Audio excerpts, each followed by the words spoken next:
Alright, what is up, YouTube? It is I, HPJ. I am here with session 30 of the HPJ podcast. It is January 24th of 2026, and it is literally, excuse me, the day before um, my channel's 16th anniversary. Isn't that crazy? And I'll have a video up about the 16 years of YouTube. It'll be a very short one because I promise it would be. But this is a podcast and it's different. And I will give a mention and shout outs to my channel and its anniversary. But for right now, we're going to focus on the week that has passed. And all the things that has been going on. Because you guys know I do my weekly podcast. I try to make it weekly. But I did not want to leave out this podcast because you guys definitely deserve this one. Because 30, it's the 30th. And in 30 podcasts, I still not can believe I pushed the 30 podcasts. But after much encouragement and, not self-sabotaging myself, I think I owe it to myself to continue a weekly podcast and such. Really just getting a lot out there, talking about things, and talking about what's been going on recently. So it is a good thing. I guess we start off with one of the news that I'm pretty sure many of you are awaiting for. And that is, well, HPJ has finally had his dentist appointment. Yay! So my dentist appointment was on Thursday, and I have some news for all of you about it. So I when finally speaking to the dentist, everything, they didn't let me talk about the dental experience that I had this week because that leads into it. So I did go to the dentist. We talked. Well, I was initially trying to give them my information. For whatever reason, they claimed that I don't know what it was, but my my email was not working to send them information, but yet they were sending me information and I ended up getting it. So the lady working the front desk, one of the two of them, she kept claiming, "Oh, I can't get the pictures you're sending me." Even though I have physical copies of them, you can easily scan them in the scanner that's sitting right in front of you. So for a good 5 minutes, we were sitting there trying to send each other emails. I was re-downloading pictures to upload pictures just to send to them. Still nothing. So at that point, she had to take the pictures and scan them like any smart person would if you're having technical issues. And then put them onto file. And then still had to give me a bit of work to do for my dental work. So after that, they told me to wait till I was called into the back because the dentist was actually, the exodontist was having was with another patient. So I ended up having the dental work done, and it wasn't dental work done. We just had a consultation. The official work won't actually be done until the 12th of next month. So February 12th, if you're wondering why I won't post any content around that time, it's simply because I will be having dental work done. It's either going to be an extraction, which is basically them pulling the tooth, or, I'm sorry, I don't like, what's this? This is Stardust Speedway Good Future. Here, we're going to listen to chilling music to study in game 2. This would actually be a lot better. I just switched it from the nostalgic one to the best one. Well, the best music to chill to. And it's Can You Feel the Sunshine? I love Can You Feel the Sunshine. It brightens up my day. Anyway, I have another x-ray done, and then I meet with the dentist soon after. So she explains to me, well, I'm looking at your, she says hi and everything, and she tells me, we're happy to finally, meet. And I said, yeah, it's been a process to get to you. She said, I'm sorry to hear that. And I said, well, after 7 grievances that I pulled for the last couple of months and everyone else dodging me, I'm just happy that finally I can meet up with you and we can figure out how to get this dealt with. And she said, well, I can see from your chart and everything that um, it's one of your teeth that is giving you the issues. I said, yes, it is. And I actually don't even know which tooth it is exactly. I just know that one of the tooth has a crack in it. That's what we have now found out, that the tooth that I'm having the issues with has a crack in it. She wants to pull the tooth. Well, there's two things that can potentially happen. They can either pull the tooth or do the root canal and do the crowning. Personally, I hope it's just the root canal. But if the tooth is cracked, then pull tooth. And she said it's a 50-50 chance, and also the issue is that the tooth may be infected. Not particularly sure and why she didn't check it, but she said it does look like it could be infected, but will be catching it in time. So if they have to pull the tooth, she will have the equipment on hand to pull the tooth. I've already had 2 teeth pulled within the last 3 years. The reason for that was, if anybody who hasn't followed my channel, back in 2021, I experienced one of my teeth cracking, and a piece of it fell off. I was in extremely large amounts of pain and was not able to really do anything about the tooth at that time. Then come to find out, a few months later, another part of my tooth cracked, but it was another tooth. And because of both teeth being cracked and dealing with the infection, one tooth had already died, and it was just sitting there in my gums wanting to be pulled. But I had to go through like weeks of getting, all this stuff situated. Finally got it situated, but then they couldn't pull the tooth till February. So literally around this time, a couple of years ago, I had to have an extraction of 2 teeth, and I had to have my gallbladder removed. Had my gallbladder removed because my gallbladder was infected, and they think that my gallbladder infection might have been caused, which is weird. Like, I was going through so much shit at the time. I was highly medicated, highly pissed off, and then highly just ready to get the shit done. Because I think, excuse me, I have to burp. Okay. So right after I had got the gallbladder removed, my tooth was in pain. Why? Because I had to have tooth pulled. So I finally got the okay to have the teeth pulled. Luckily, my taxes were done at that point too. Excuse me. So I was able to not only do my taxes and use some of the tax money plus my check to pay off the money to get for the tooth removal. I also then had to deal with recovering from my gallbladder being removed. So I was an emotional wreck, and my work performance suffered, unfortunately, for that. Which, even at this point, my work performance is now recovered from that shenanigans. After in which such, now looking at it, I'm glad we're able to catch it now, like the dentist said. She said we're going to be able to catch it now. So she did a test where she used, I think it was like a freezing spray on her tool to see which tooth it was exactly. Oh, well, on the first go, she found the tooth, and I was in excruciating pain. So she said, yeah, we found it. And she said, judging by the looks of it, it potentially might have a crack. Which at that point, I screamed, great. Because whatever happened to the tooth to crack the tooth, the molar from the tooth might have also fell out. And I'm just like, great. Well, not the molar, but piece of the molar that was already there, because I have molars in my tooth from previous work done over the years when I was younger. So the exodontist said at this point we have 2 options.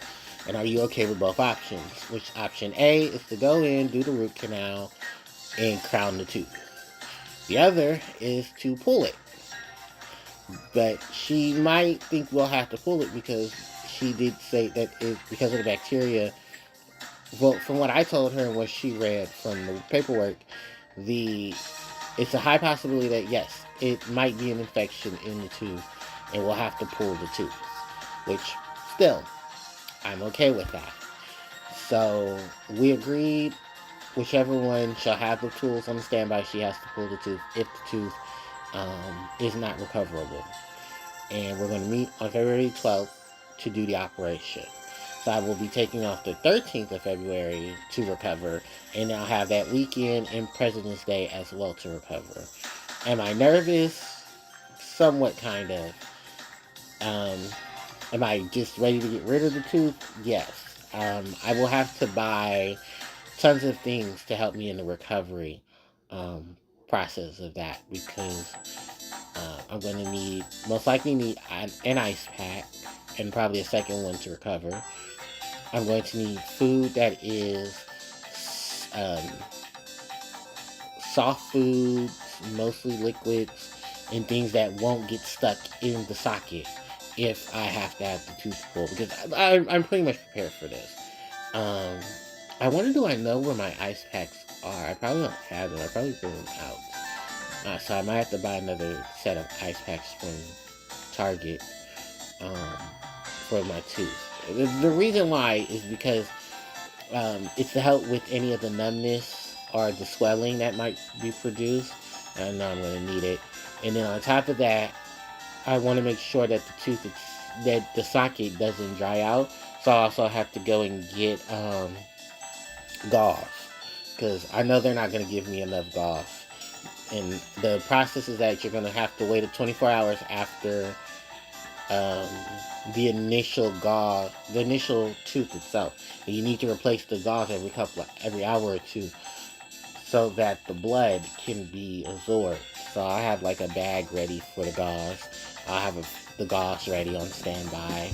I'll probably be loaded up on mashed potatoes and tomato soup. And I also need to drink a lot of water and keep myself hydrated. Um, Brushing my teeth will be hard because um, it seems like it's going to be another tooth pulled from that tooth. Great.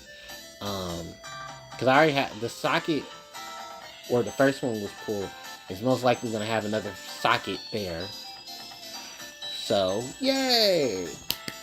So happy for this. I'm not really. And I have to be really careful um, with the recovery process because I'm going to be an emotional wreck during that time. So I might take some time off just to have all the work done on my teeth. But I know you guys are going to be excited because, yay, HPJ is finally getting that tooth dealt with. Which apparently is only this tooth, despite the fact that some of my other teeth have little holes in them. I guess they're not as problematic as this one. But I don't have a mouth guard and stuff like that. And I can't afford a mouth guard, Jesus Christ.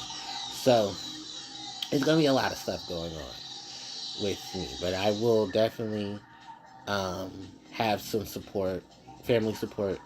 Um, I don't know. My brother might not be able to get off for him to get off of work at that time to come pick me up. So I think what I'll end up having to do is lift home. But I'll have my preparations and things ready. Because my taxes are going to be split. Why are they going to be split? Well, because everybody here knows that I've been screaming for the last month, a couple of months. Once I get my taxes done, I'm getting my Switch 2. Once I get my taxes done, I'm getting my Switch 2. I've done my taxes. I'm going to go get my Switch 2. So I have enough money to not only cover what needs to be covered with my tooth, but I'm also going to get I'll have enough money to deal with my taxes. So, woohoo, I'm finally going to get all this shit done. And then not only to mention, I'll still have my money from my checks and stuff to help me cover any other expenses. So I have my plan set up. Once my taxes get processed and everything, which I did get the notification that my taxes have been processed, everything is clear. I will then go into the next step of having my tooth pulled in mid-February. February is only like 28 days anyway this year, so Mid-February, have my tooth pulled. I'll be in recovery mode with my new Switch, playing my baby, and possibly also buying pieces for it so that I can protect it from falling and damaging itself. Because I ain't going through that same shit I did with my Switch 1. No, no, no. We're not playing those games. And I already have little Joy-Con things for it as well, which I'm so happy. Yay. So I'm really excited about this. I'm going to get a screen protector. I'm going to get a case so I can hold on to it. All of that. Outside of that, I know some of the big things you guys want me to talk about are, of course, the main staples of the channel. Yu-Gi-Oh! Digimon, Puzzles and Dragons. For the most part, I know, I'll start off with probably the one that isn't frustrating me the most. I guess that's Puzzles and Dragons, but even then that kind of frustrates me. The Digimon collaboration is still going on. We have a couple of things. I don't have every card needed on each side. That's nothing new. A lot of people on Reddit have basically said, yeah, the Digimon collab basically is fucking us over. Gungo knows that it doesn't care because we're stupid enough to still buy into the gacha like it is. So, I mean, what can we do? One account has the necessary cards, the other doesn't. That's nothing new. I'm pissed because the other account has, my second account has my Yoli, my first account doesn't. It has the Davis, it has the Imperial Dramon. It only has one Imperial Dramon. So I need a second one. Can't buy the second one. You have to roll from the REM to get it. It's the lowest one on the poll. Same thing with the Hawthorne. I don't have the Hawthorne. It's crazy. All the stuff on my first account is right there. All the stuff on my second account is where I need it. If I can exchange between two accounts, I definitely would. Why? Because I want to pick up, excuse me, what I'm missing on one account and put it on the other. So because of this whole situation, excuse me again, I'm just not able to pick up the cards like I want to. And I really, really would love to have Yoli on my main account.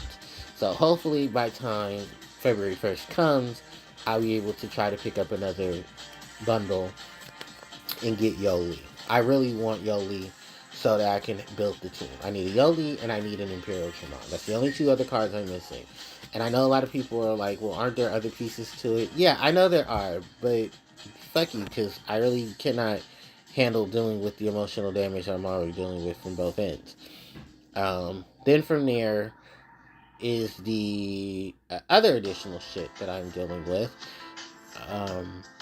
Pad, and then it's that, like, trying to get things from these damn machines are a painful mess. Because my main account, if I can get the chance, I'll buy the Imperial Dramon, and I'll have the Imperial Dramon ready. So I have Davis, Imperial Dramon, and all of them together. Actually, let me check this real quick, just to make sure I have it. Because one team, I have enough to get at least one Imperial Dramon. So I have the Yoli, but I don't think I have the Davis. Digimon. Yeah, I don't have the Davis on my second account. I just have the Yoli, Sora's. I have basically a team set for Omnimon, because I did at least have one Imperial Dramon Paladin mode, but I don't have two. So yeah, and then I had like the team. Oh, that's Parvati. Why is my Parvati here? I think I was clearing a dungeon that was specifically for green, and I ended up using my super reincarnated Parvati. Outside of that, really, there's not much that I can really say for the teams, but I'm just excited to have my teams ready for when I run into what upcoming content is coming up, because I am still needing to clear more of the dungeons and stuff from it, but it is not easy. It is not at all. From there, since we are talking about Digimon, the Digimon trading card game has now announced its next wave of stuff. The structure decks for Data Squad and Daybreak will Digimon Break and Digimon Data Squad, that will be coming out, I believe, in either March or April, and it will have, of course, the new Data Squad card. dual cards. So it's an option card and a Digimon in one. And once you, it's it's it sounds like simplicity on paper, but I need to see it executed, and then I'll decide if it's worth investing in. To be very honest with you, after everything that's gone on with Digimon, personally, I don't want to invest in any more Digimon cards unless I know for a fact it's going to be some good retribution. I'm not saying that ST23, was it ST23 and ST24 are going to be bad. It's just that I don't want to pull myself into Digimon without a 100% yes or no to the clause.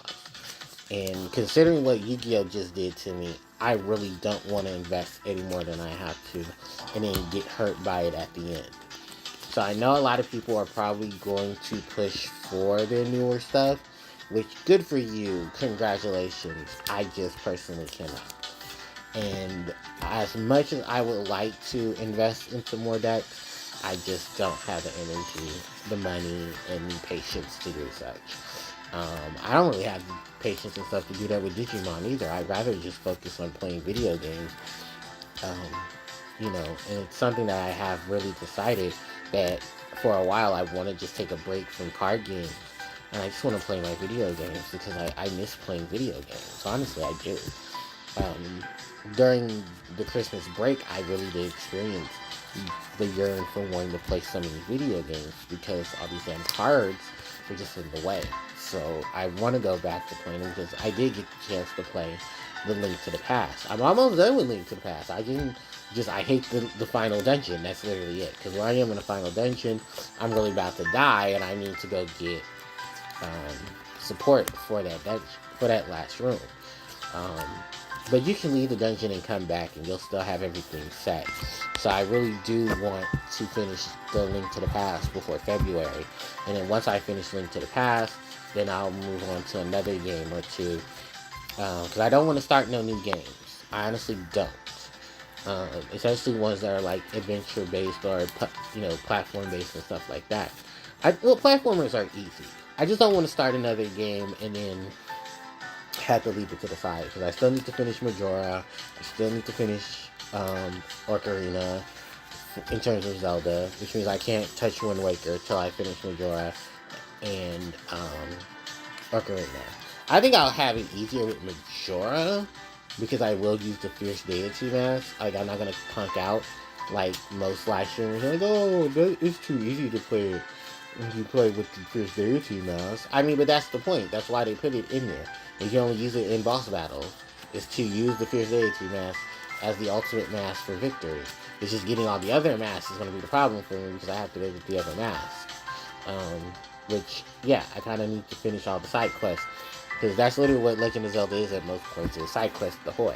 I am almost done with getting all the stuff I need. I need to do a cleanup for Link to the Past, so I can get all the stuff that I need in Link to the Past. And then once I'm done with that, I can take on Ganon, and then that should be it. I did get the power-ups that I need for basically all my items, which thank Christ. And then once I'm done with that, then I can move on to finishing the game. So I basically have 2 more dungeons, I think 1 or 2 more power-ups, get the rest of the heart pieces so I can make a full heart, and then I'm done. And that's it. That was literally it for Link to the Past. My enjoyment of Link to the Past, I will say this, has been very monumental. I understand why people love Link to the Past. It's the only real issue I have is switching between the Dark World and the Light World, because unless you go to a specific portal, because there's no portal in the Light World, in the Dark Worlds, you have to go via the mask to get the mirror to go back to the Light World. But if you're in the Light World, you can do everything except for what you can do in the Dark World. Because I know, a game that's over 30 years old, and I'm just now playing it. Welcome to my life. But I have nothing really negative outside of that to say, because the bosses are hard, yes, but what Legend of Zelda bosses aren't? Well, actually, there's quite a few. But that's not the point. The point is, the game is challenging to the point where I'm really methodically thinking before I go into a dungeon. Or I have to leave a dungeon to go get things so I can go back into the dungeon and then beat the dungeon. I think I had this issue with both Breath of the Wild and Tears of the Kingdom where I had to like, okay, I don't have enough healing items. I'm going to have to stop what I'm doing now and come back. Oh man, the boss is too hard. Let me go do another couple of shrines so I can get more hearts, and then I'll come back to it. I think the only time I ever had to do that in Link, I think Breath of the Wild, I didn't have that issue.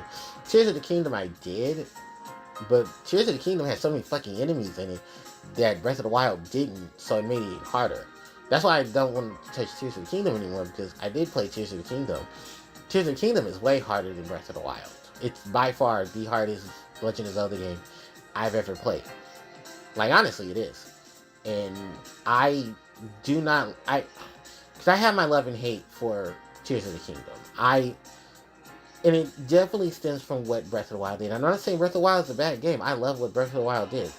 Because it gave us an open world Zelda that we haven't had in ages. Because for those who don't know, yeah, because Zelda 1 was supposed to be open world. You can go to any part of the game, do the dungeons, get the dungeon items, come back. But some dungeons were going to be harder because you didn't have the dungeon item that was from the other dungeon, and you also needed other items that were on the map. So if you didn't have a guide, which I'm sure back in the 1980s, you had to go buy a guide for the game to know how to get through the game, because the guide had a map and everything. Nowadays, we have other Let's Players who have played these games and have experienced these games, and we also have internet in Zelda Dungeon. So that kind of makes it a little easier for those who are playing the retro games and want to experience them. I am one of those who, I didn't have the money when I was younger, financials, to buy a lot of video games. So some games we just didn't play. Like, I've never played Metroid. I've never played Donkey Kong. Actually, I don't think that's true. I think I played at least one Donkey Kong game. I think it was the first Donkey Kong game, but that was for like a system, and I barely remember if I played Donkey Kong. But I know I have never played Metroid. I have no interest in playing Metroid, and I have nothing negative to say about the Metroid series, because I'm not a fan. I'm not a fan of the Metroid series because I've never experienced Metroid. I never played any of the old ones. I've never played any of the new ones. I have access to them, yes, but it's just not my cup of tea. Which is funny though, because a game that is technically coined the phrase Metroidvania, I have played Metroidvanias. I played Mega Man. I played Shantae, where those games had a lot of backtracking, a lot of going back to areas that you've already explored, and probably have newer enemies, or you have, techniques from later on in the game, so you can go through those areas with ease. And that's something that Metroid started, or it's Metroid and Castlevania had started. So, Metroidvania is basically what they called it. It was like, going backtracking and stuff like that. So, I've experienced it, but I've never experienced it from the games that have actually done it. And sorry guys, you will not hear me say I finally played a Metroid game, because I just don't have an interest in Metroid. But I will respect Samus in the series of Metroid, because Metroid gave us the first badass female character in the world of gaming. Like, she is the first female character that literally, sported the term bad bitch. And she is a baddie. Like, if you've ever seen Samus out of her suit, she is a blonde-haired, 6-foot tall Amazoness, and she's ready to step on you. And damn, can she fight. She's awesome. But I just never played, outside of Smash Brothers, I've never actually played a game that had just, like, her in the game. I played Smash Brothers, it's not her. I didn't even know she was a girl till I played Smash Brothers. And then when I saw, them talking about her in those games, I was like, oh, she's a woman. Oh, that makes a lot more sense. And then that's when I discovered, homegirl is a homegirl. I was like, oh, so homie's a homie girl. Homie's a homegirl. Okay, gotcha. And she's a badass. And Ridley, and then the history behind Ridley and everything. It's just a lot of stuff. It's a lot of good history, I will say that. I think it's funny enough that I say this, because one Metroid game I do have an interest in is the Metroid game that For the DS, I believe, Prime Hunters, because Johnny played it on his channel, and I was very intrigued with how well that game looked. But I don't, I, I, I, I don't know where to start in Metroid if I ever decided to. And Donkey Kong has too many entries in it that it's just like I don't want to pull from that either. I don't want to play any of the Prime games. I don't, because I have the urge to probably try to 100% it, and then find out like, yeah, you're gonna like every scan. I was like, nope, I'm good. Nope, I've had that experience with Digimon. I do not want to constantly do things to scan things just to get a 100% log, which is part of the 100% in the game. So no, I'm good. So yeah, if you're wondering why I'm not touching that, that's for its reasons. And then just off the safety of that, um, shit, yeah. I'm sorry, I got a little sidetracked. I'm supposed to be talking about stuff for Digimon, but yeah, that's pretty much what's going on. I'm gonna put my prime focus on new content, on my stuff to busy with that. I don't have any decks planned for the future. Maybe Mastodon, but that also depends if um, that's a March thing. But then that also means I have to go look for like the other pieces.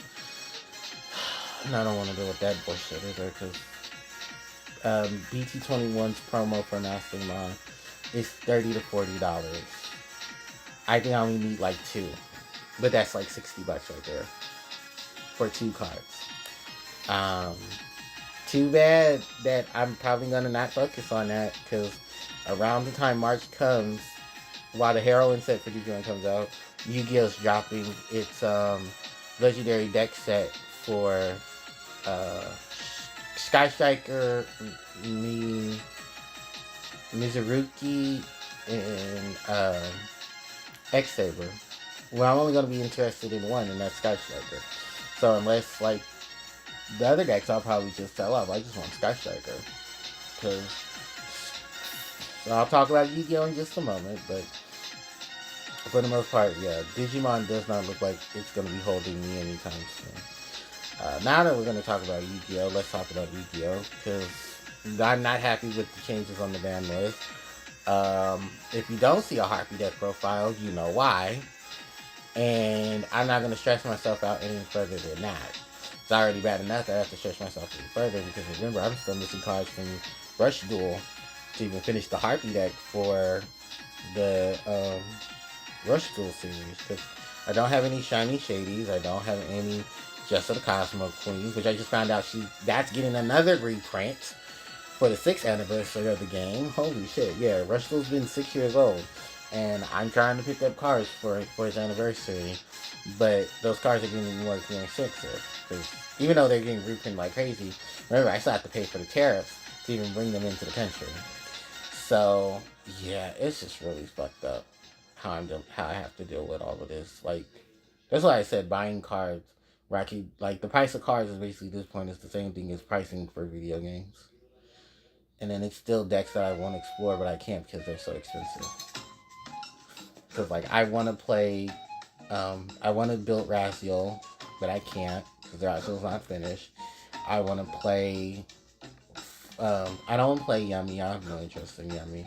And Yummy took a hit on the Forbidden Limited list, so we aren't shocked by that. I would have loved to play Malice, but Malice took a big hit too. I think they lost one of their big hits too. So it's just like fuck this game, dude. Fuck this game. This game is so petty. Like Konami's petty. Its community's petty. Like this shit's just ridiculous. Like and you can't have fun being a casual because then they shit on you. You can't be a competitive player. They'll shit on you. Just like their prize pool is fucking garbage. Like how are you guys liking your PS2s by the way?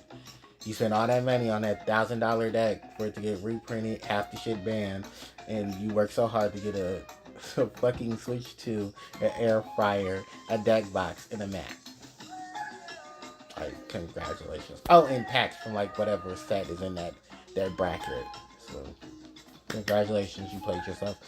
Burst Protocol looks like shit, and I'm glad I'm not touching it. And I really just, my disdain for Yu-Gi-Oh! At this point is just like, I don't want to play Yu-Gi-Oh! Anymore. It's kind of just made me like that, because what is it really keeping me here?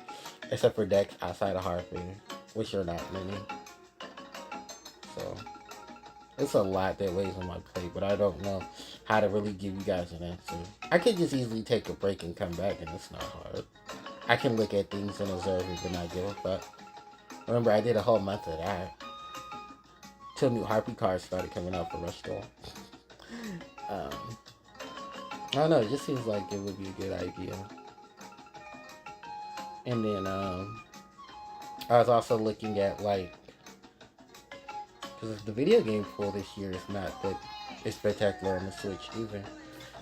Well, no, because Final Fantasy VII is coming. The remake for 7 is on Switch 2. And then Integrate, so I think Integrate's coming right after that. So, I don't know. Because I was never a big fan of Final Fantasy VII. Like, I'd rather play 6 or 12. So, but maybe, I don't know. I still never played the original 7, so that's another game that's on the bucket list that I gotta finish. And I haven't even finished 9. You guys know I've only gotten to, like, that one city where I'm supposed to meet Sid. That's about it. I literally have not touched anything else from Final Fantasy 9. So, yeah, that's a big break. So, I have a lot of eggs in my basket, but really nothing that really pants itself out. But I'll figure it out. Before I do go, let's open up this portion to 16 years of YouTube. The HPJ HPJ channel is now 16 years old. I wanted to say thank you to everyone who has supported the channel, and the video will be going up pretty soon to talk about the channel overall and how much work I have put into the channel and things to come. I will not guarantee to tell you guys exactly what much I'm talking about, but you'll know once the video itself goes up. And I'll probably have to schedule it so it can go up tomorrow, which will be the 25th of January. So, yay. Excuse me. My apologies for that. But it is time to wrap up the podcast. And thank you guys so much for watching 30 sessions of the HPJ podcast. I know the first 10 have not been good, I've been recording them. But the last few the last couple have definitely hit that mark. And I'm glad I didn't quit when I wanted to quit, and I was convinced to not do that, which is smart, which is thank you. Thank you to the therapist, because Jesus Christ, you guys wouldn't. I don't know what I do. I mean, I did. I just was going to just do something else. But yeah, it's been a rocking 16 years. I can't wait to do that video. Alright, guys. Thank you so much for watching. Don't forget to like, comment, share, and subscribe to the channel. It helps me out tremendously. You can hit the notification bell. And the socials, they're in the bottom. In the description box. Thank you so much for watching. I really do appreciate you guys. And HPJ is signing out. Take care. Bye-bye.